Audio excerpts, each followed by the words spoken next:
Когато създаваш изкуство, за мен е много важно да разбираш, да влагаш, да гориш и винаги да участваш.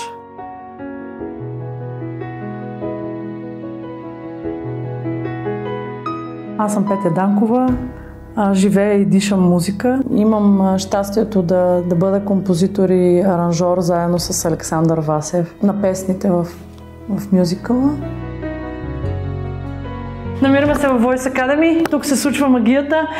Вече сме в моето студио. Това е Александър Васев. Изключително талантлив музикант и мой много близък приятел. С него сега ни предстои малко работа.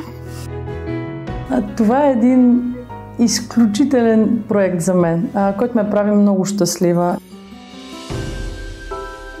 Има доста приказни моменти в мюзикъла, които още ние като прочетохме самия сюжет, знаехме, че това трябва да бъде постигнато като ефект.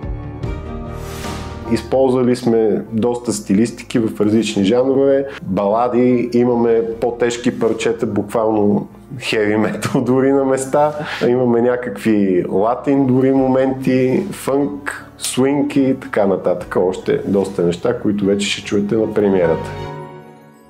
Обличах чуждите надежди като дреха, но някакси искам хората, като го гледат, да изживеят тая история и после като се приберат вкъщи да им говори много. Книгата ни е магична. Между редовете ти ми прочети. Намерихте във времето в безкрая ти си приказката, за която си мечтая. Текстът е може би най-важното нещо в една песен. Вдъхновението за песните първо имам от историята. Много красива история.